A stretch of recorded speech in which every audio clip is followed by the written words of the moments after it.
What up everybody, how's it going? Matt Sweets here, back in the studio with another tutorial. Today we are going to learn how to do the inward lunar rover. To do that trick, I'm going to be using my V24 donut Dama. Now, the inward lunar rover is a really difficult trick, and it's a very unique trick compared to most inward lunar maneuvers that you're going to do. So make sure you go check out regular lunar rover. Cooper Eddie did that one. He did a really great job. This is just the opposite of that. There's a few differences, but if you watch the other one, it'll help you with this. I'm gonna do it once just so you guys can see what it looks like. I'm just doing it really good. My fingers a little bit. Load it up. And there we go. There's our inward lunar rover. Alright, there we go. That's how it's gonna look. So now I wanna show you the steps to succeed in landing this trick. So first we need to get an inward lunar. Now, I move my fingers for this trick. Instead of the regular inward lunar where our hand is kind of on the side, I want to move our fingers to be underneath just a little bit.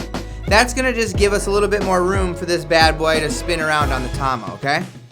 So we're going to pull it up to inward lunar. We're going to move our hands underneath just a little bit, okay? Now, from here, the next step is to load it up. Now, I use my wrist and I move it back and to the right. So for this trick, the Ken is going to be moving in a counterclockwise motion, and you're going to feel a lot of pressure right here on the cup, and that's where you want to create that spinning motion. See how I made the Ken just flip out? Just like that. Now you can do a 180, you can do it as hard as you want. We're trying to do it hard enough to make it spin all the way around. So we're going to load it up, give it a little flick, and then the next part is just letting it float on top of the ball. You don't want to move your hand at all for this part. You really want to just keep it steady and make sure it's right underneath the cup as it spins. It's hard to track it, and this is the part that takes the most practice. It feels very weird, but you need to just keep trying until you get that right line, and it's going to do a lot of weird stuff. If you do it too little, it's going to just stop, and it's going to maybe just do a 180. If you do it too much, there's a good chance it's going to fly off or even cork. So what you really want to do is find that right speed when you're loading it up and giving it just enough so that it can float all the way around. So when you're doing this trick, a good thing to keep your eye on is the angle of the Ken.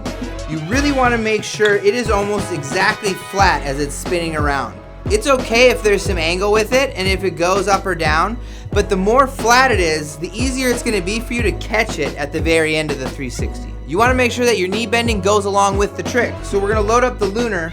As we go down to get ready to do our spin, we're going to bend our knees. As the Kendama is spinning, we're going to raise our knees and let it fly. And as we try to catch it, we have to bend our knees one more time to make sure we cushion the landing.